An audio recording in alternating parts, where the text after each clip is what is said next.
All right. Thanks for the patience with the quick interlude, everyone. I'm going to go ahead and do just a very brief introduction on behalf of Faye and Chodney. Sitlali, if you are situated, I'll invite you to introduce yourself real quick after that. And then we'll get started with our first presentation this morning. So Faye Hartman is the Southwest Conservation Director for American Rivers. She's based in Denver, Colorado. And her work focuses on connecting communities in the Colorado River Basin to their local rivers and strives to raise the profile of rivers and demonstrate the values and benefits they have for our communities and the environment. I see Sitlali in the waiting room. Chodney. So Sitlali, do you want to go ahead and say a quick word about yourself and we'll keep moving?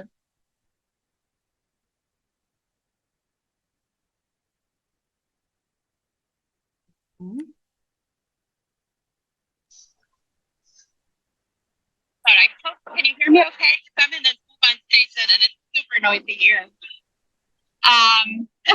So sorry. You sound okay, go ahead.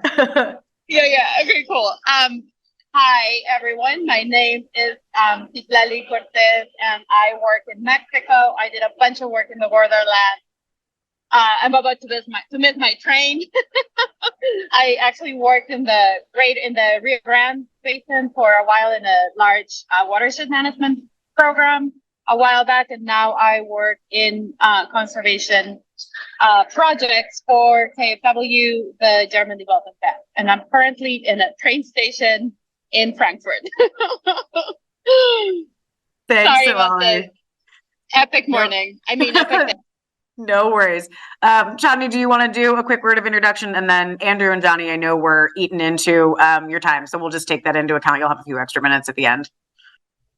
Hi, everybody. My name is Chandni Novalka. I am the Associate Director for Sustainably Managed Land and Water Resources at the Lincoln Institute of Land Policy, which is based in Cambridge, MA, and that's where I'm dialing in from today. I'm really happy to be here with you all for the second round of presentations. It was a great day yesterday, so I'm looking forward to the set today. And as the Associate Director at the Lincoln Institute, I coordinate the activities of the International Land Conservation Network, which is a network that connects private and civic land conservation efforts, practitioners, and organizations around the world. So I've been really interested to hear about the projects yesterday and today, many of which include a civil society land conservation component. So thanks, Katie, and I'll hand it over to the next evaluator. Thanks, Chodney. I think we're still waiting on Faye. So Andrew, let's kick it off and you can get started. Awesome. All right. Well, good morning, everybody. Let's see if my sharing of screen works. If everyone can see my intro screen. You're not in presentation mode yet, but we can see your screen. Yeah. Boop. All right. My name is Andrew Houtzinger. I'm the District Director at the Valencia Soil Water Conservation District, and we are beyond excited to be reaching this point in our 6-month journey with our Peregrine partners. We've had just a phenomenal, uplifting set of experiences that I think our whole team has been participatory in.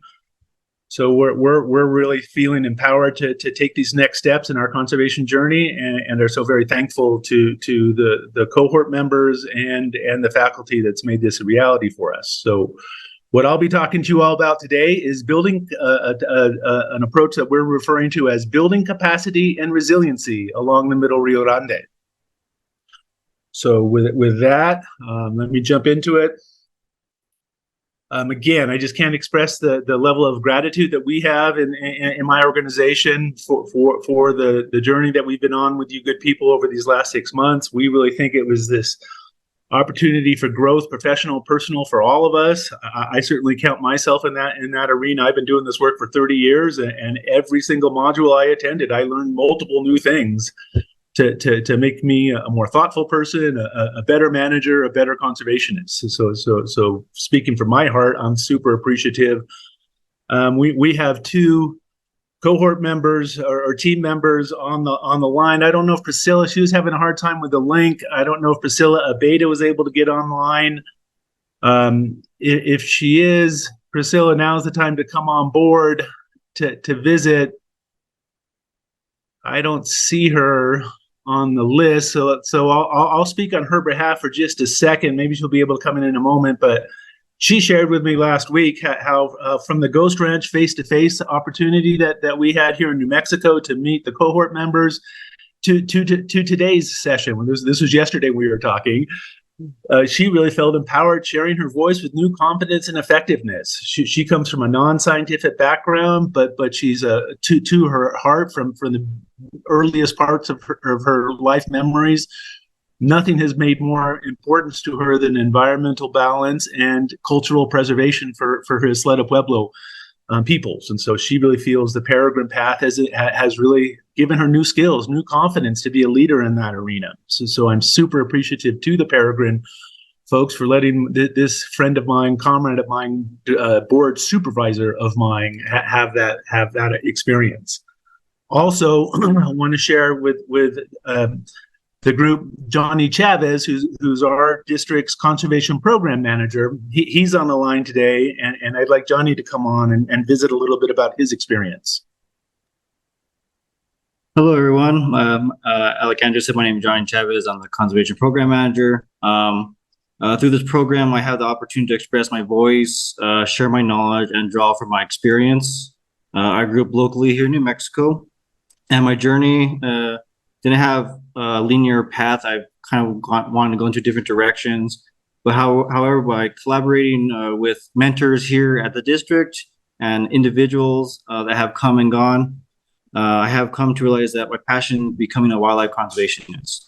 I know by pursuing I am now actually pursuing a master's in wildlife conservation management because of all these individuals that have helped lift me up. And right now, my goal is to assist and educate fellow individuals, young individuals here in Mexico, to help them find their path on their natural sciences. Hey, thank you, Johnny. Those are powerful words just spoken. I appreciate that. More generally, the organization has had some great improvements over these last 6 months. You know, it's just kind of this. We've been. I lay much of this at the foot of our Peregrine experience because it's kind of just an amplifier. It's a motivator. It's something that has got us at a different level of activity, searching for new connections and new ways of adding to our capacity, which is severely limited. You know, we've had this dramatic expansion of our partner network in these last 6 months. We've joined the Reclamation's Rio Grande Basin Study. We've joined the Middle Rio Grande Endangered Species Collaborative Program, or we're in the process of joining that program. And we are now sitting on the Water Resource Board of the Middle Rio Grande Council of Governments. So we are really trying to lean forward in leadership to make a big difference in this valley, because it's a valley we all care about. There's natural resources here that are critical to the identity of New Mexicans. The cottonwood willow bosque down the Rio Grande is part of our soul when we think of this great state and this great river. So we're really excited for the roles that we're starting to lean into, and we appreciate Peregrine's opportunities to learn more and be more effective leaders. In these last 6 months, we've had 2 great workshops. Talk about one we had in April, but also there's a forthcoming workshop coming that's going to be associated with the Whitfield lands that we manage, to look at the climate futures and really try to effectively move forward with restoration, adaptive habitat management plans and activities to make a difference for this changing world that we find ourselves in.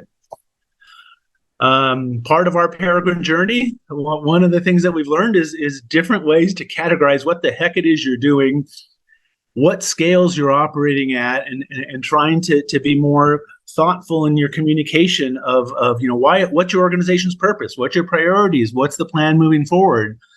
So if you all will allow the birds on the left are last weekend's work to find silhouetted peregrines to kind of give you a visual cue for what scale the slides we're working on are operating under. So we're going to start at the 30,000 foot level, give you background and overview of the threats that our resources are facing. Then we're going to zoom into the 14,000 level, which is our overall response. And in essence, it's our ask. that we're putting in front of the committee for consideration, and it boils down to resourcing 2 pilot studies with a project coordinator to promote this resilient restoration in the Middle Rio Grande that is so critical. And then we'll zoom into some 3-foot elevation conversations regarding response timelines and action plans. The kind of the nitty gritty on ground activities that our group and our many partners are working on. So there's the setting. Let's jump in. It all starts for me working for a very assertive and conservation minded board of supervisors. I have 7 volunteers who work on who provide guidance to myself and my staff. 5 are duly elected. Two are appointed from the Laguna Pueblo and the Isleta Pueblo.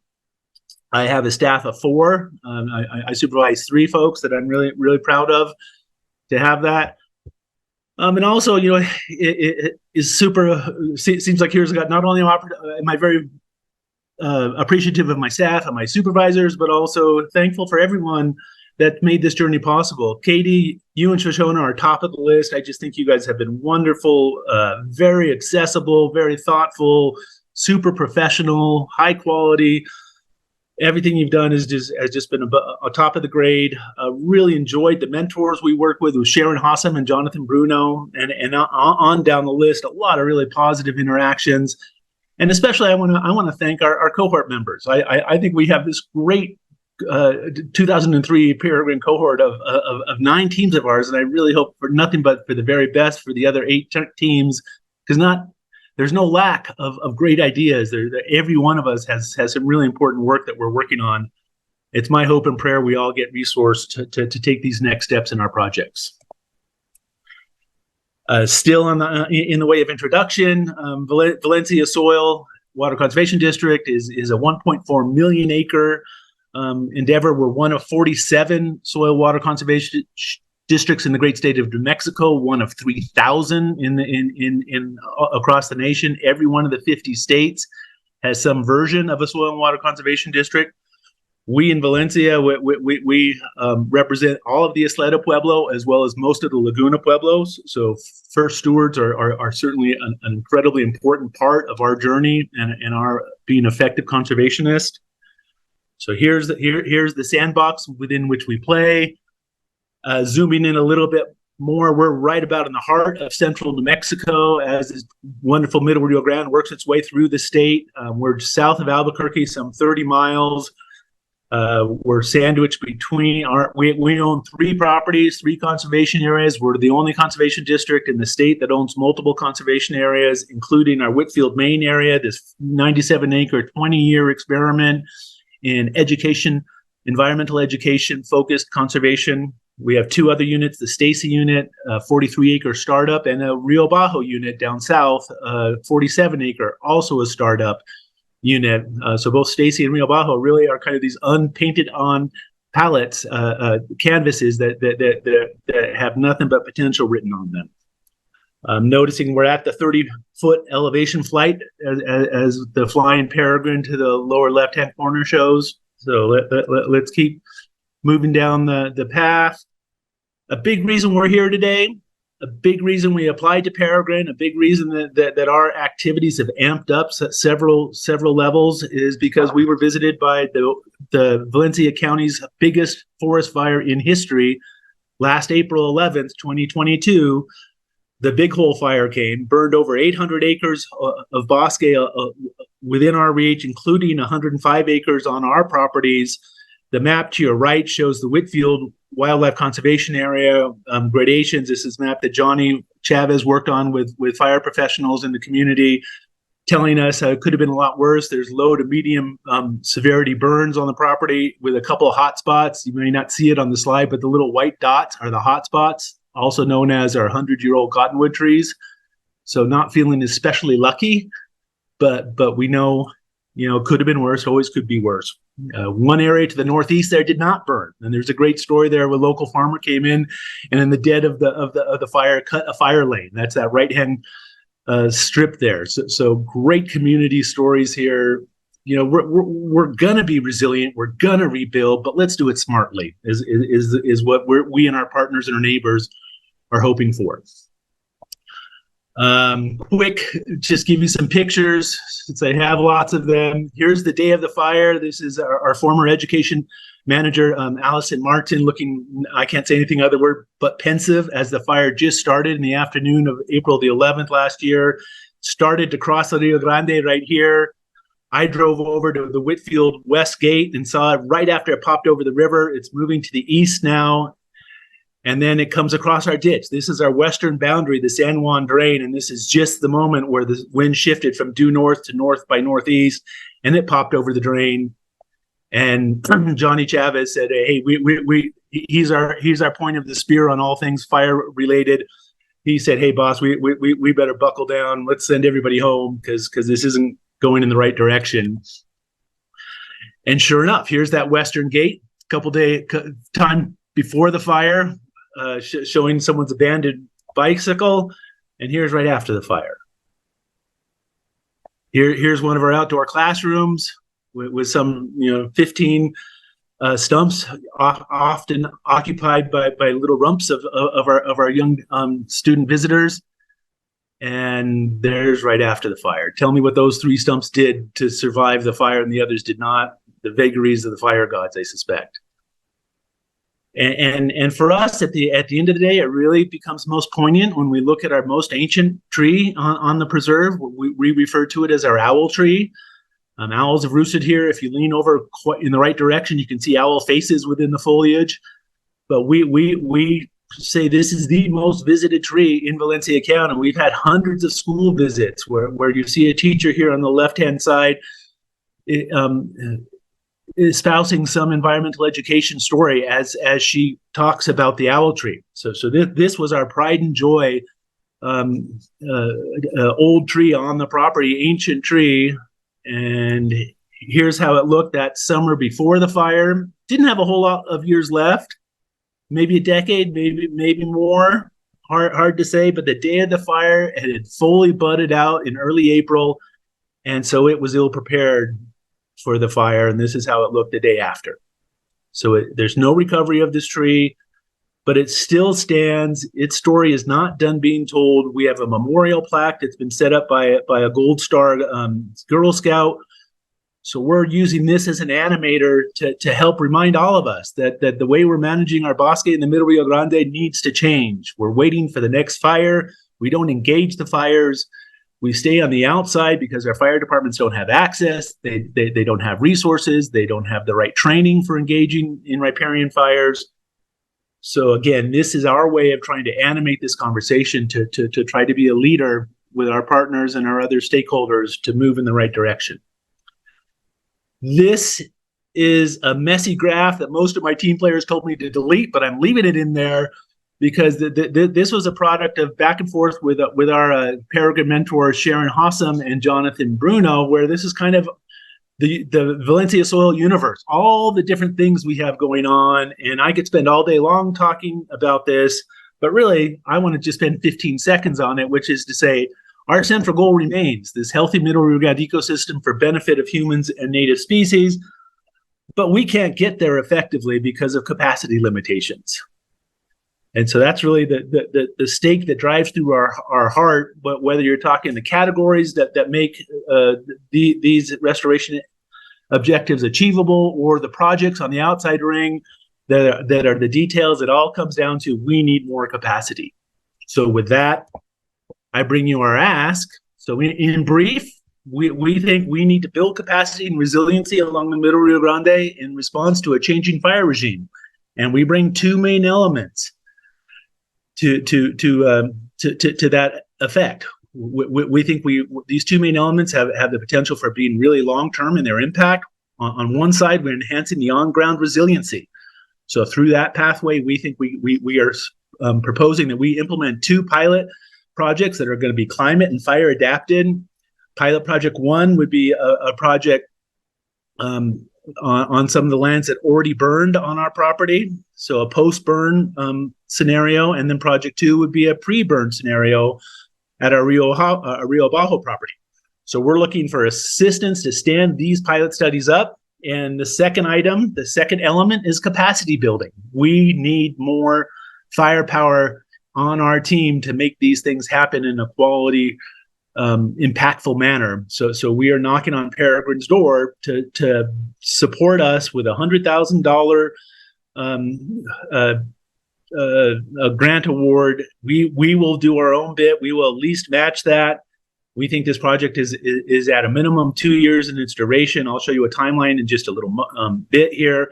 But we really feel like this could be the difference maker to amp us our opportunities to fully maximize the partnership relationships that we have, and to really take these next steps in trying to build a more resilient future for the beautiful Middle Rio Grande Bosque. We think the strength of what we propose is we have property that we can manipulate and point to and use as demonstration areas to effectuate a larger conversation. We own 280 acres. In our reach of the river, the Isleta Reach, there's 5,000 acres of unmanaged riparian habitat ready to burn. So in that scenario, when a fire burns, these pilot studies really tell you don't have a whole lot of choices, but typically they come down to, after the burn, what do you want to do? Do you want to do nothing and let Mother Nature replant on her own, which typically in this river system translates into more non-native vegetation post-fire than were there pre-fire, and it's already a very invaded river system. So do nothing, plant back as was. So for us, a lot of cottonwood willows. Do we plant back with a cottonwood willow as the primary part of our plant palette? Or should we do something different? And that's what we're saying we want to do. Use climate and fire adapted techniques to make more effective, more resilient restoration. So here's our 2 units, Whitfield and Stacy, that burned in the Big Hole Fire. We propose using these as pilot studies for that post-fire scenario. Meanwhile, if we go south to our 3 miles south from Whitfield is the Rio Bajo Conservation Area. We think this is tailor-made to be a pre-burn site example. This is a 147-acre mixed riparian area with great, beautiful, towering cottonwood willow gallery, overstories with incredibly dense, ready to burn like nobody's business, non-native Russian olive, salt cedar understory. So we think this is a great place showcasing our opportunities to be a leader in different management techniques. Also allows us to put to for some of the applying climate science guidance, like assisted migration.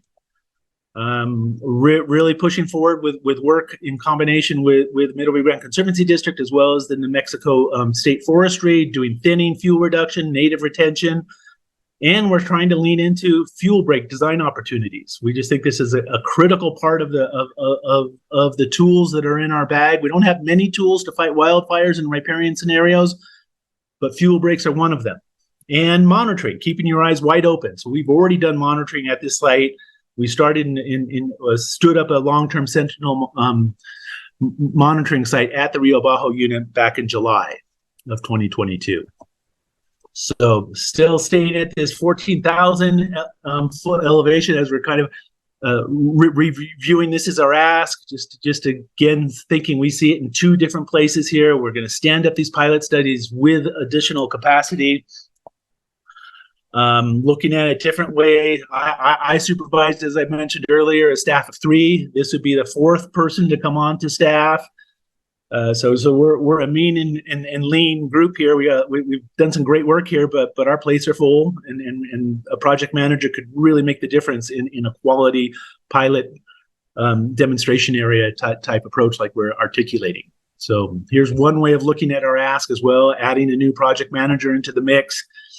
Now let me share with the group about a timeline. So we realize this is a one-time insertion of money that we're asking for, but we think this is for the long run. So we're already thinking 36, 48 months down the road for how things are going to look. Quickly, I'm going to run through a handful of slides here with this backbone. The gray boxes are areas where we're not asking Peregrine for direct funding. The green and the red boxes are areas that we think the $100,000 could really be the difference maker. So allow me to jump through these. For the restoration training program, we think this is a critical component and needs to happen first, where we need a trained workforce. We need skilled people to be doing the work on the ground and to have the intellectual knowledge to make good decisions. We want to foster restoration and green jobs. I can't tell you how awesome it is for the Johnny Chavezes of the world to change their career aspirations to go from a job. Maybe it's law enforcement, maybe it's teaching, but instead he's choosing to be a conservationist. So let's do more of that. There's a lot of jobs to be made in managing our western forests if we could just get the infrastructure in place. So continue to improve our ties with the Middle Rio Grande communities and developing this pool for hiring a project and partnership coordinator. That's a critical piece here. We think this restoration program gives us an opportunity to bring people on board and evaluate whether or not they're a strong candidate to fill the coordinator position. Though we have partners and other community members that will be potentially part of that pool, part of the support, including AmeriCorps Vista, our Puebloan community members, local youth in Valencia County. We have this great partner network that we're supporting, strong consultants. Some of this can be partially funded by PA down the road, and additional fundraising would be needed to really stand up this restoration program. And then we look at the coordinator position itself. I think 90% of this person's work was going to be focused on these pilot projects. So finalizing the design and the implementation, make sure we queue out what the budget looks like, and we're coordinating properly with our super smart people who've been working in this river system for 30, 40 years. So that network of knowledgeable partners is just beyond important and makes this partnership coordinator job effective or not, depending on how well we're organized and tapping into those partnerships. And then implementation. You can't. Lessons learned. My lived history and others on our team is you can't implement these studies if you don't have diverse and strong socio-political support, and you understand the biological conditions and trends at the bottom of the graph here that are dictating what your site conditions are.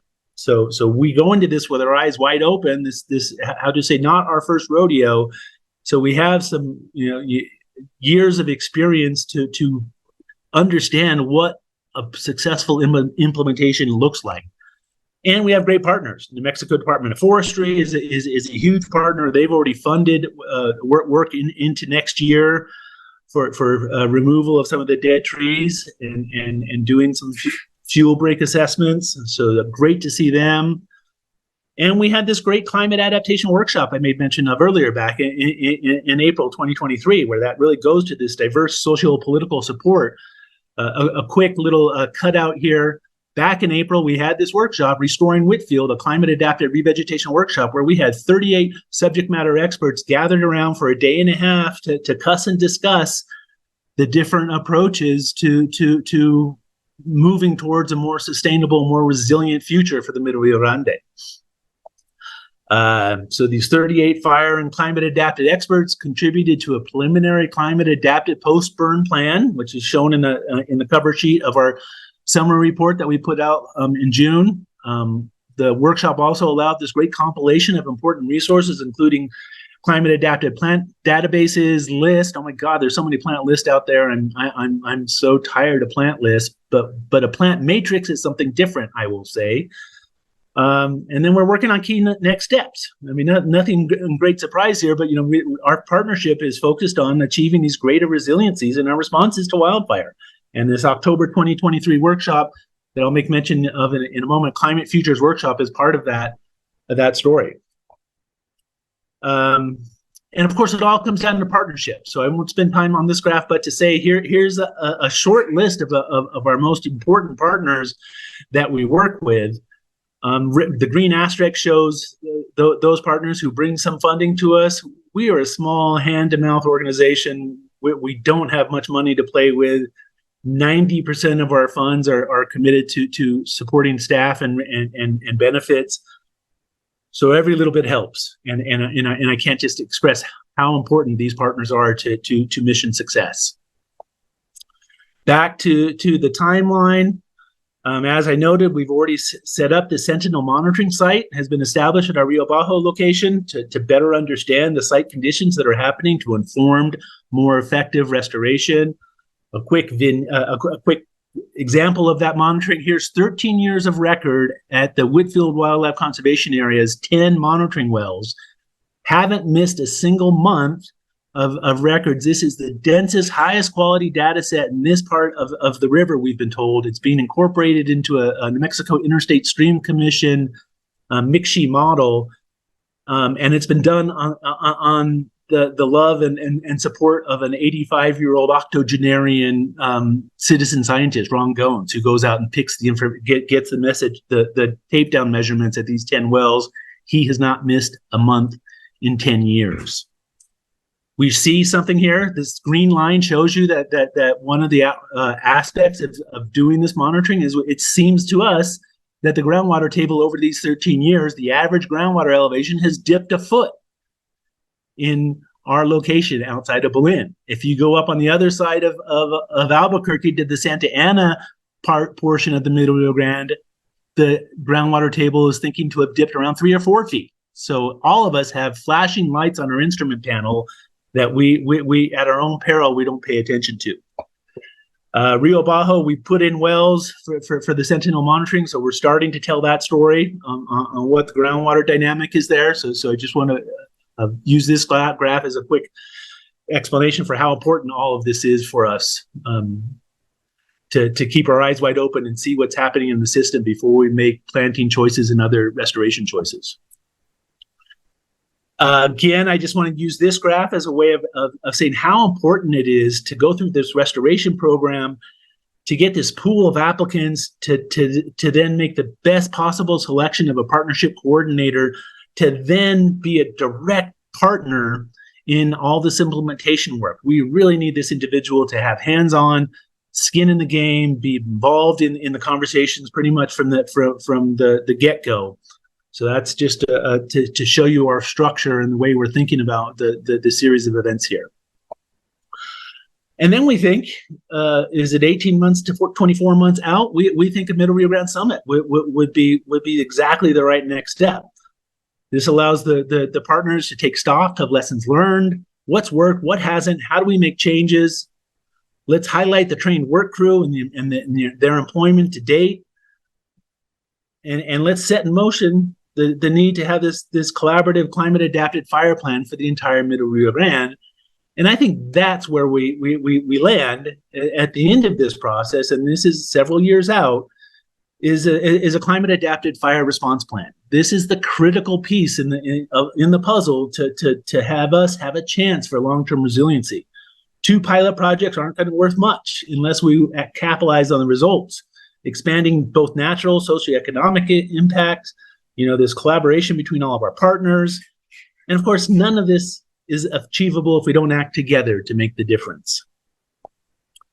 Real quick, we think this partnership coordinator / project manager position would, stand up this is a quick set of duties, stand up the pilot projects, work with the team to implement them, and partners, research strategies and resources to reduce impact of future wildfires to these bottomland ecosystems, work with the staff and partners in improving and fulfilling the current and in motion monitoring and management plans that we're working on, including the pilot studies. And then also, I think it'd be great to have this individual be a member of our review committee, reviewing a manual that's going to support resilient restoration through use of a fire and climate adapted set of native plants for the greater Middle Rio Grande ecosystem. I'll note that yesterday we hit the go button. Our principal investigator, Pat Shafroth, out of USGS Fort Collins and ecologist there, he hit the go button on what we're referring to as a plant matrix, which is going to be the first opportunity to bring a set of native to the Middle Rio Grande ecosystem plants with their known traits and affinities to have a more informed discussion about what plants make sense in what locations. Almost done here. This is just a quick map to show you all 3 of our conservation is in one. Lots of resource opportunities herein, but this is a map that Johnny Chavez put together. who knew there was a rainbow of opportunities in fuel break development? So you could do a green fuel break, you can do a brown fuel break, you can do a shaded fuel break. So we just think there's a great chance to do more integrated site planning in the context of fire management that is in front of us at our properties. And my board wants us to lean forward and be an example, a leader in the Valley. And all of that comes down to, making sure you're doing good science. And so this is a graph that I think flies through all three elevations. It's a high elevation, 30,000 walk. It's a 14,000 foot overflight, moving into the things that we're asking for in our ask. And then it's an on ground 3 foot reality where we got to do this data correct. There's an evaluation summit queued up with our South Central CAS grant. So really trying to get these different data sets together to help us understand the plausibility of climate futures. Which ones are most likely? What should we be planning for? And how do the changes increase the land and water security or not in our river system? And of course, what are the course corrections that could be thought to be achievable by the people who run this river, largely reclamation, Army Corps of Engineers, and Middle Rio Grande Conservancy System or district. Also, quick little note: Middle Rio Grande Endangered Species Collaborative Program. Here's that Climate Futures workshop I made reference to. Great workshop. If you're in the area, it'll be a face-to-face, so you got to be physically present. But it'll be up at the Santa Ana Pueblo at the Tamaya Wellness Center. But it is going to be using the Whitfield lands as the study site focus area. So a 10-kilometer box around the Whitfield complex lands. And here's a picture of some of the trees that burned at Whitfield in the Big Bull Fire. So let me Andrew, I want to make sure you guys have time for questions. I'm sorry to interrupt you. I'm almost done. Okay. I'm done. So big thanks to everybody for this opportunity. Best wishes to our cohort members for the things that are in front of them. And there we are. Time for questions. All right. So I know we started a little bit late. I think we probably have time for one or two questions from the evaluators. Faye, I see your hand up, so let's get to it. Awesome. I apologize for not being on right away, but Andrew, it was great to hear your presentation. Thank you so much for this great work. It sounds like an awesome project. I have one question for you on your budget. There was I'm sorry if I missed this, there was a green box and there was a red box that both had the Peregrine Accelerator funding. Can you talk a little bit about the difference? Is that all still incorporated into that $100,000 ask, or is there separate than that? Yeah. Hey, Faye, thank you for that good question and for the nice remarks prior.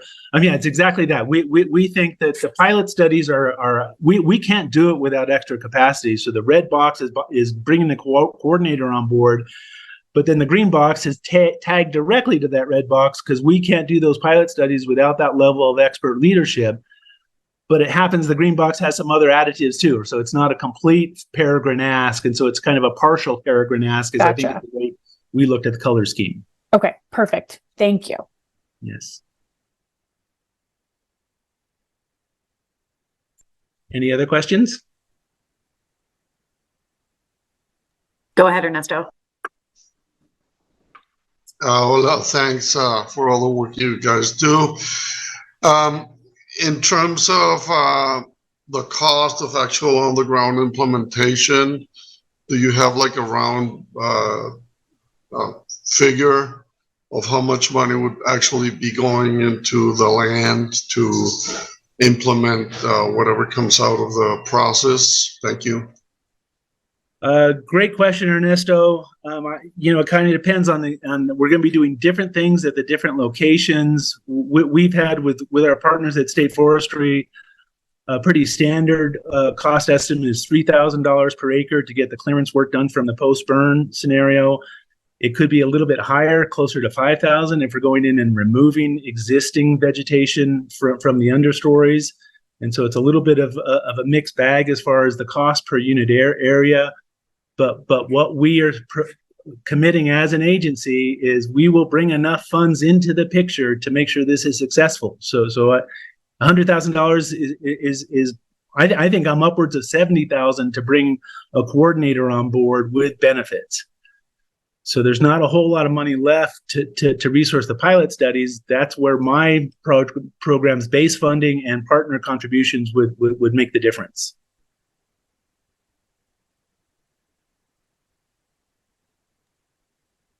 Thank you. All right, so Lolly, go ahead. And then Is there Shawnee, if time? we've got time. We have Yeah, time? let's do it. Yeah. Cool. Thanks. Hi, Mark. Haven't seen you in a long time. It's been a while. Thank you. I have a question, general, and I don't know if it's going to come across right in English, but let me know if you don't understand it. How do you envision this as being something that is replicable or scalable? Like, how do you transfer this to other watersheds? Like, what is your idea of that? Like, let's call it a model for just, calling it something.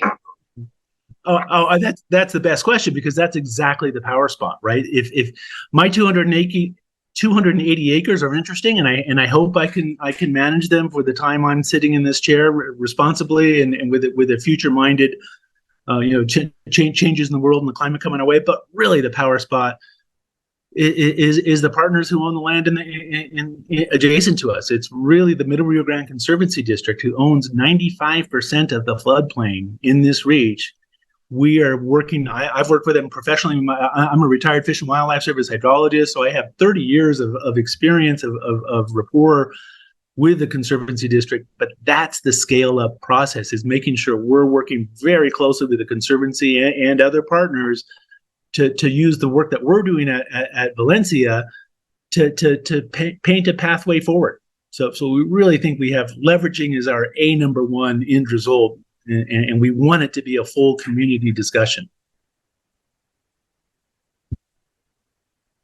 Thank you.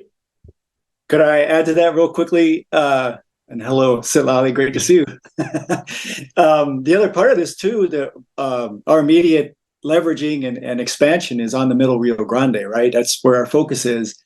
But one of the great things about Peregrine is the outreach to all the other groups that are working throughout the basin. And so having those contacts as well is going to be critical to expanding whatever we do along the Middle Rio Grande to other parts of the basin and then potentially beyond as well. Great resource.